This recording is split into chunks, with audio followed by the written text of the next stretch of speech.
June 1984, Operation Blue Star. Was the operation well planned and well executed? Did the army misjudge the situation? Find out in our special series, Operation Blue Star, The Untold Story.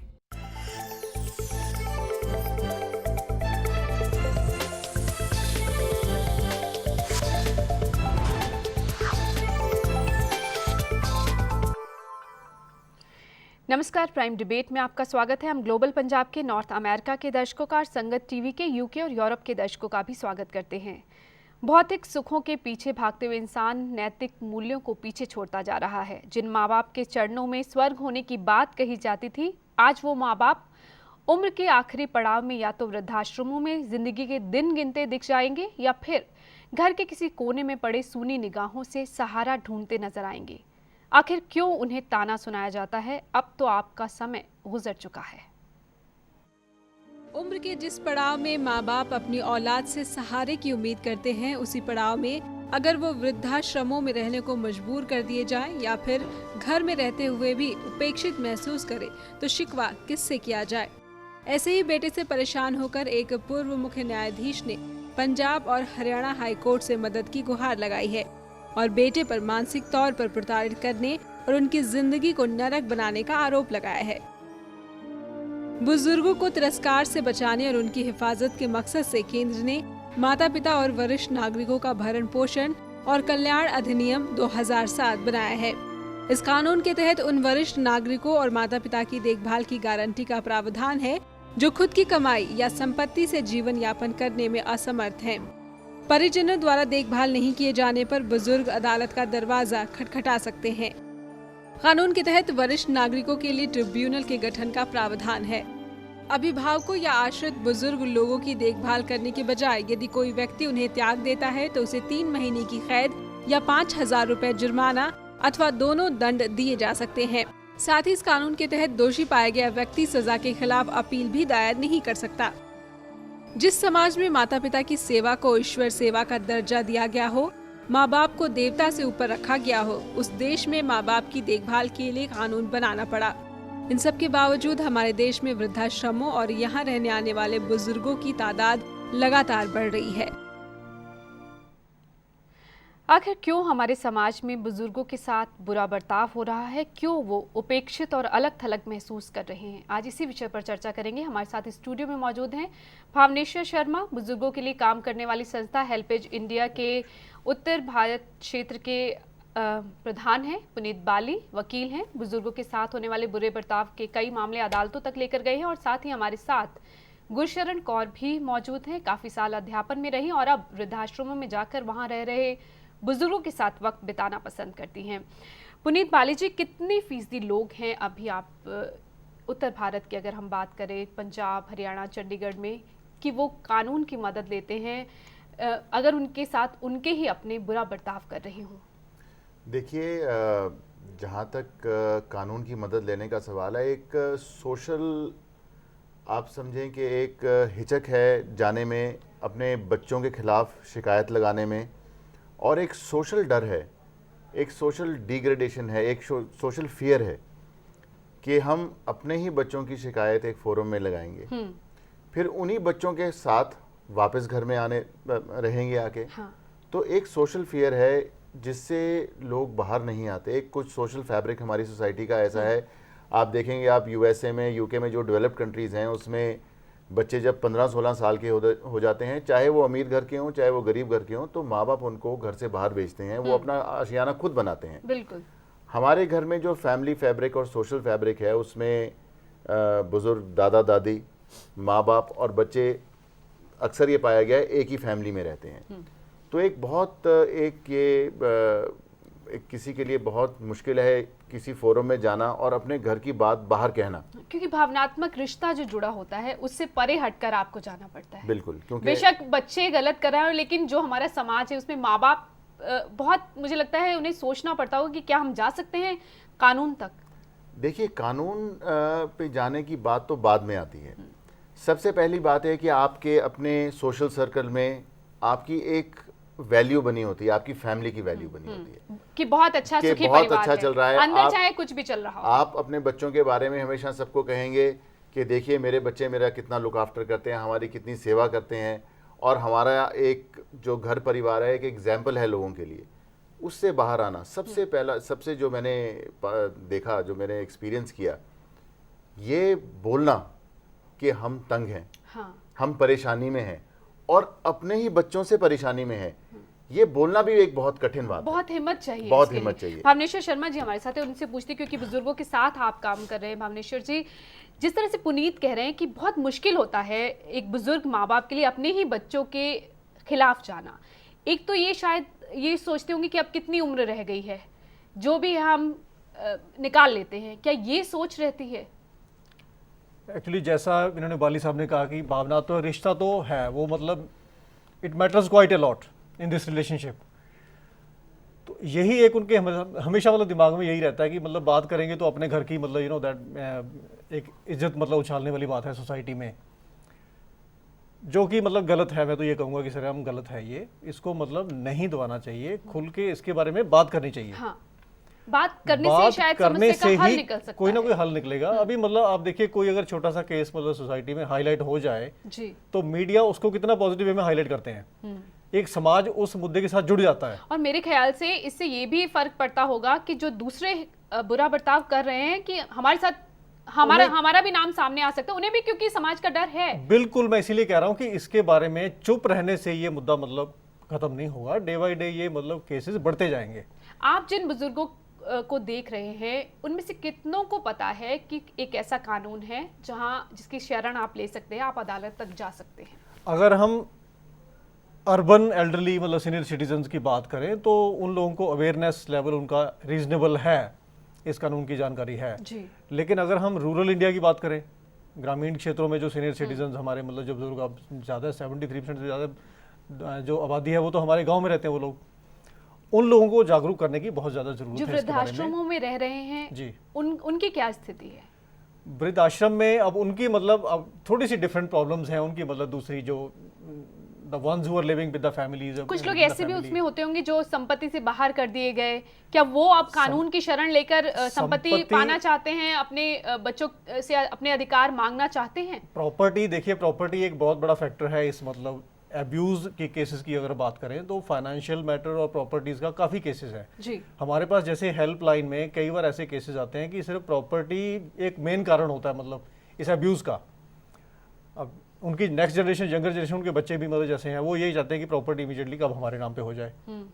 अब senior citizen को, बुजुर्ग को ये fear होता है कि property अगर इनके नाम पे इमीडिएटली ट्रांसफर हो जाती है तो कल को ऐसा ना हो कि हाँ, हमें ही मतलब हमारे घर से- साथ और बुरा हमें घर बर्ताव से बाहर करें। कर दिया जाएगा। हाँ। ऑब्वियसली अब अगर बच्चों को इतना मतलब उनमें पेशेंस नहीं है कि प्रॉपर्टी अल्टीमेटली माँ बाप ने बच्चों को ही देनी है, तो अभी उन पर कैसे प्रॉपर्टी। भरोसा किया जाए? गुरशरण जी, आप वृद्धाश्रमों में जाती हैं, क्या क्या महसूस करते हैं वो लोग? पहली बात तो ये बड़ा अच्छा टॉपिक है, ये बड़ी बर्निंग क्वेश्चन है, ज्वलन समस्या है कि जब बच्चा माँ का आंचल पकड़ के बड़ा होता है, रातों कहता है माँ एक लोरी सुनाओ, तो उसको नींद नहीं आती। वही बच्चा जब बड़ा हो जाता है तो उसके पास एक्सक्यूज़ेस होते हैं। जब घर की सफाई करते हैं, जैसे हम सामान को बाहर निकालते हैं जिसकी जरूरत, तो वो पेरेंट्स को they force them to live in the old age home.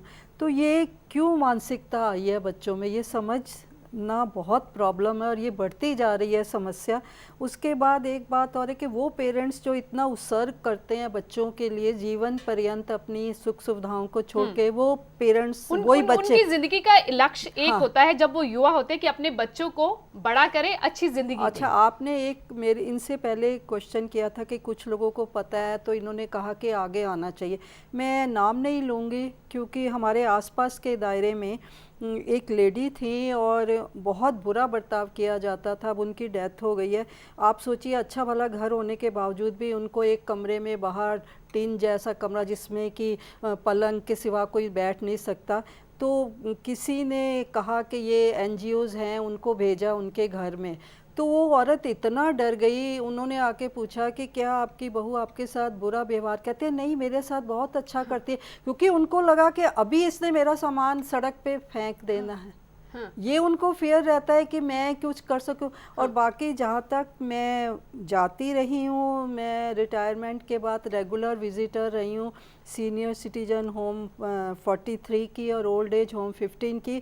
मैंने दर्द बहुत देखा है, हर कमरे की एक कहानी है, सूनी आंखें हैं, देखती रहती हैं बच्चों को पथराई ढूंढते बच्चे हैं वो। के। आप सोचिए एक हालांकि लेडी, बच्चे उनके साथ जैसा भी बर्ताव कर रहे हैं फिर भी वो बच्चों के बीच जाना देखिए चाहते एक हैं। लेडी है, उनकी डेथ हो चुकी है, कॉर्नर वाले कमरे में रहती थी, नासा में साइंटिस्ट लगा हुआ है उनका बेटा, और फिर भी वो ओल्ड एज होम में है। पुनीत तो जी ये हाल है। हाँ। एक तो इन्होंने कहा कि इतनी अच्छी सिचुएशन में भी माँ बाप जो है अब वृद्धाश्रमों में रहने को मजबूर हैं। दूसरी चीज जो इन्होंने ये कही कि एनजीओ जब जाती है किसी के घर में तो वो डर जाते हैं कि नहीं हम नहीं आने। ये डर तो निकलने से रहा, क्योंकि होता ये है इस वक्त जो मानसिक स्थिति ये होती है कि हमारे तो कुछ साल रह गए हैं, हम अपने बच्चों के बीच में ही जैसे तैसे करके निकाल रहे हैं। ऐसे तो हालत सुधरेगी कैसे? देखिए ऐसा है कि जो 2007 में एक्ट बना था सीनियर सिटीजन प्रोटेक्शन एक्ट, उसमें काफ़ी सिचुएशंस ऐसी दी गई जिसमें आप देखिए कि अगर आपने अपने बच्चों के नाम पे कोई प्रॉपर्टी भी रजिस्टर करी है तो अगर आपके बच्चे आपको मेंटेनेंस नहीं देते हैं तो वो प्रॉपर्टी की रजिस्ट्रेशन भी कैंसिल हो सकती है। मेरा मानना ये है कि ये सारा का सारा इशू जनरेट होता है कि हमारा जो सोशल फैब्रिक है, हम क्या करते हैं, कुछ हम बड़े होते हैं, माँ बाप नौकरी में कुछ कमाते हैं या बिजनेस में कुछ कमाते हैं, वो पहले से ही अपने बच्चों की सिक्योरिटी वो कमाते अपने बच्चों के लिए पहले हैं। आप अगर अब्रॉड देखें, अगर आप डेवलप्ड कंट्रीज की मैं दोबारा से बात करूंगा, वो अपने लिए कमाते हैं। तो होता यह है कि जो आपने कमाया, एक घर बनाया और अपने बच्चों को सेटल किया, फिर एक एक्सपेक्टेशन है माँ बाप की कि अभी हमने इतना कुछ किया, बच्चे भी हमारे लिए कुछ करेंगे। वहाँ बेहतर स्थिति है बुजुर्गों की? देखिए आप ये अगर वो अपने लिए सोच रहे हैं तो क्या वो बेहतर हालत में है? मैं आपको सिर्फ इस बात का सिर्फ ये आंसर देना चाहूंगा कि वहाँ के जो सिचुएशन जैसे हिंदुस्तान में, क्योंकि वो इंडिपेंडेंट है, वो फाइनेंशियली इंडिपेंडेंट है, वो घर में इंडिपेंडेंट है, उनका घर इंडिपेंडेंट है, वो अपने मरने के बाद अपना घर, अपनी प्रॉपर्टी चैरिटी में दें। आपने देखा होगा बहुत एग्जाम्पल्स आपको ऐसे मिलेंगे जो चैरिटी में अपनी सारी की सारी प्रॉपर्टी दे के जाते हैं।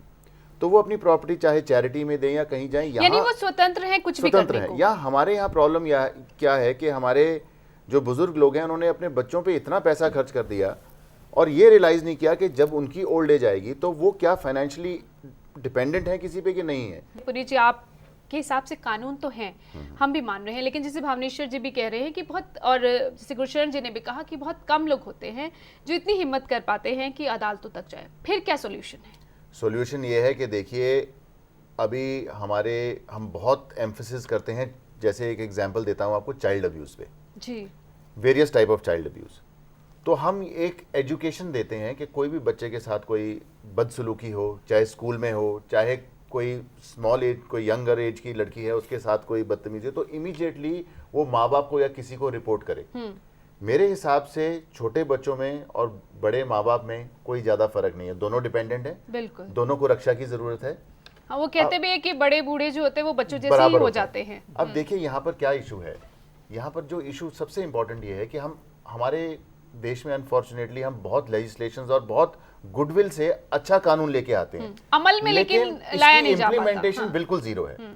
दूसरी बात यह है, अगर आप ये 2007 के कानून पे जाएंगे तो उसमें पर्टिकुलरली लिखा हुआ है कि सिविल कोर्ट की जुरिस्डिक्शन बार्ड है, और इसके एम्स एंड ऑब्जेक्ट्स में लिखा हुआ है कि ये इस एज में सीनियर सिटीजन्स को नॉर्मल कोर्ट के फोरम्स में नहीं भेजना चाहते हैं। तो आपने सेक्शन 22 सब सेक्शन 2 में ये तो बता दिया कि स्टेट एक एक्शन प्लान बनाएगी for protection of property and life of senior citizens जी। लेकिन मैं आपसे एक बात पूछता हूं कि आज कुछ सीनियर सिटीजन के घर में आप फैमिली का फियर भी छोड़ दीजिए, कुछ अनवांटेड एलिमेंट्स, कोई गुंडे लोग आके बैठ जाएं, फिर तो क्या आप उनको ये बोलेंगे कि आप सिविल कोर्ट में जाके अपना घर खाली करवाइए? एक ऐसा एक्शन प्लान होना चाहिए, जैसे बच्चे हेल्पलेस हैं, यानी और बेहतरी की जरूरत है कानून में। सिटीजन्स भी, आपका मतलब है कानून को और बेहतर करने की जरूरत है? बेहतर करने की जरूरत से ज्यादा इम्प्लीमेंटेशन की जरूरत है, लॉन्ग प्रोसीजर को कट डाउन करने की जरूरत है। एक कंप्लेंट पे अगर आप प्रमा फसाई अपने डॉक्यूमेंट्स या कुछ कागज दिखा सकें कि देखिए मैं इस जगह का मालिक हूँ, ये मकान मेरे नाम पे है, मेरा बच्चा, मेरी फैमिली मेरी बहू मेरे ग्रैंड चिल्ड्रन मेरे से बदतमीजी कर रहे हैं, मेरे को मार रहे हैं, मेरे को अब्यूज कर रहे मुझे हैं, सुरक्षा दी जाए। तो सुरक्षा के अलावा अगर कोई उस प्रॉपर्टी की टाइटल को चैलेंज करता है तो कोई अथॉरिटी होनी चाहिए जो उसको कहे आप इस घर से बाहर निकलिए, उसके बाद जाके चैलेंज करिए। हाँ, भावनेश्वर जी, अब जहाँ पे कुछ कमियां हैं, कैसे आप, क्या आपकी एनजीओ कुछ कर सकती है इसके लिए, क्योंकि बुजुर्गों के लिए आप काम कर रहे हैं? जी, एक्चुअली जो आप ये मतलब जो फिगर्स दिखा रहे हैं मतलब अब्यूज़ का नेशनल लेवल के ऊपर या चंडीगढ़ के ऊपर, तो ये हमारा मतलब सर्वे था जो हमने करवाया था मतलब सिलेक्टेड सिटीज़ में। जी, तो सर्वे के साथ साथ इसके जब सोल्यूशन की बात आएगी, मतलब इसका सोल्यूशन क्या हो सकता है पॉसिबल, आप बताते होंगे कि ये कानून है, तो क्या आप जी, तैयार हैं? क्या बिल्कुल ठीक है। क्या वो तैयार होते हैं? उनका सबसे पहले उनका यह है कि आजकल मतलब बच्चों में संस्कारों की कमी है, कि वैल्यू एजुकेशन, वैल्यूज़ और मतलब ये बिल्कुल मिसिंग है। इसके कारण मतलब जो आने वाली जनरेशन है या मतलब ऐसे अब्यूज़ के केसेस हैं ये मतलब ऑन द राइज हैं, बढ़ते रहेंगे। इस विषय में आप बोलिए। तो मैं ये कहता हूँ कि मतलब वैल्यू एजुकेशन जो नेशनल लेवल के ऊपर हमने हेल्पेज की तरफ से ऑलरेडी मतलब प्रोग्राम स्टार्ट किया हुआ है, जिधर स्कूल जाके और कॉलेजेस के बच्चों को मतलब ये value education on age care मतलब दी जाती है। उनको एल्डर्स की, बुजुर्गों की समस्याएं समझाई जाती यानी हैं। जिन संस्कारों की हम बात करते हैं जी। वहां वापस लौटने की जरूरत है। बिल्कुल वो एक कहावत है ना कि दो माता पिता जो है, 2 जन मिलकर 10 बच्चे पाल सकते हैं, लेकिन 10 बच्चे मिलकर भी 2 जन को नहीं पाल सकते। वो अब देखिए सही हो। इसमें मैं थोड़ा सा यहाँ पर डिफरेंट ओपिनियन रखता हूँ। देखिए, we are as a society हम बहुत तेजी से ग्रो कर रहे हैं। ये तेजी से ग्रो करने से हमारी ओल्ड, जैसे हम 200 साल 400 साल पहले वाली वैल्यूज के बारे में बात करें तो वो वैल्यूज वो सोशल स्ट्रक्चर खत्म हो रहा है बिल्कुल। देखिए, पहले सारी जॉइंट फैमिली में रहते थे, अब कोई भी बच्चा अगर अलग से सेटल हो जाता है, एंड आई एम सॉरी, ये एक बड़ी नेचुरल सी बात जो आजकल हो रही है, वो कहते हैं कि भाई हम अलग रहना चाहते हैं, हम आपके माँ बाप के साथ नहीं रहना चाहते, we don't want control of the parents. तो ये एक सोशल फैब्रिक है, वी मस्ट फेस इट। हम ये इसका भी तो सोल्यूशन निकालना पड़ेगा कि अगर वो अपनी जगह खुश रहे और बुजुर्ग माँ बाप जो है वो भी सुरक्षित और रहे। मैं यहाँ एक और बात कहूंगा, हम यहाँ सीनियर सिटीजन्स की बात कर रहे हैं, मैं बहुत न्यूट्रल व्यू लेके ये कहूंगा कि हमेशा जरूरी नहीं है कि सीनियर सिटीजन्स ही राइट हो सकता है उनके बच्चों की बात में भी कुछ वजन हो। हाँ, हो सकता है उन्हें भी अपने माँ बाप से कुछ शिकायतें हो जो वाजिब हो। लेकिन मैं एक बात ये बोलता हूँ कि हमें टाइम्स के साथ चेंज करना बहुत जरूरी है। अगर हम ये सोचें कि हम किसी तरीके से वो वैल्यूज इनकलकेट कर सकें बच्चों में जो आज से 50 साल पहले थी, वो हमें लेकिन जो बदलता परिवेश है उसके साथ कुछ हो सकता है। कुछ हो सकता है। गुरशरण जी, क्या आप कुछ सलाह देना चाहेंगी कि क्या हो सकता है? जैसा उन्होंने भावनेश्वर जी ने किया उसी विषय पे बात करूंगी कि चाहे जितने मर्जी कानून बन जाए उनको आप दंडित भी कर दीजिए, लेकिन जब तक जो मेन बेस में संस्कारों की बात है, जब तक वो नहीं आएगी तब तक इस समस्या का कोई हल नहीं है। पुनीत जी ने कहा कि बदलता परिवेश हो गया, तो आजकल के जो बुजुर्ग हैं अगर इकट्ठे, वो क्या डिमांड है उनकी? They only need your time. अगर माँ, आजकल के बच्चों में टाइम नहीं है, उनके पास टाइम नहीं, बुजुर्गों के साथ वक्त बिताने का। अगर माँ का घुटना दुख रहा है, बुजुर्गों को भी थोड़ा समझने की जरूरत है। नहीं, बुजुर्गों के नहीं। देखिए, सारे दिन में वो कितना टाइम चाहते हैं, वो ये नहीं चाहते कि आप 2 घंटे आपके पास, आप ऑफिस से आते अगर प्यार से आप ये पूछते हैं, माँ आपका घुटना ठीक रहा है, आपने मेडिसिन ली कि नहीं ली, आप उसके हाथ रखते हैं घुटने पे, उसका स्पर्श, उसके स्पर्श से ही उसका आप दिन में एक बार थोड़ा सा प्यार, वो कुछ नहीं चाहते हैं, उनको कुछ खाने के लिए नहीं चाहिए। बदलता परिवेश है, वो भी समझते हैं कि, लेकिन आप क्या 24 घंटे में 10 मिनट ये तो बहुत जायज यही चीज हम लोग इन्फोर्स करते हैं बच्चों को। एक बात मैं और कहूंगी कि बचपन में जब बच्चा छोटा होता है 10 बार पूछता है माँ ये क्या है, माँ 10 बार कहती है चिड़िया है, ये कौवा। अब अगर पेरेंट्स प्रेस्क्रिप्शन लेके पूछते हैं बेटा जरा बताना डॉक्टर से मेडिसिन किस तरह लेनी है, पापा तुम्हें बताया तो है, तुम्हें तो बार बार पूछने की आदत है। अनफॉर्चुनेट बात ये है, वक्त हो गया हमारी इस चर्चा को खत्म करने का, इसलिए इसमें अनफॉर्चुनेट बात ये है कि बच्चे अपने माँ बाप को बताने में तो क्रोध करते हैं तो दूसरी बारी, लेकिन उन्हीं के बच्चे अगर उनसे 10 बारी पूछेंगे तो वो जरूर बताएंगे। तो यानी कि दोनों को ही थोड़ा थोड़ा बदलने की जरूरत है, थोड़ा सा माँ बाप बदले और थोड़ा सा बच्चे बदले। हम इस चर्चा का एंड करेंगे कि आज जिस बिंदु पर वो बच्चे खड़े हैं, कल को हम वहीं पे हैं, जाना है। इसी उसी के साथ हम बिंदु इस चर्चा पर को खत्म कर रहे हैं। सबने शुक्रिया आना आप सभी का इस चर्चा में शामिल होने के लिए। बुजुर्ग माता पिता का बोझ समझने वाले युवा ये भूल जाते हैं कि ये बुजुर्ग भी कभी युवा थे और ये वही बुजुर्ग हैं जो अपने युवा कंधों पर इस नए युग को लेकर आए जिस पर हम इतराते हैं, और जो आज युवा होने पर घमंड करते हैं वो भी कभी बूढ़े होंगे। नमस्कार। खबरों की दुनिया में आइए, हमारे साथ कहीं भी और कभी भी जुड़िए। हम मिलेंगे फेसबुक पर, हम दिखेंगे यूट्यूब पर, हमें फॉलो कीजिए ट्विटर पर। खबरों के साथ बने रहिए रात दिन।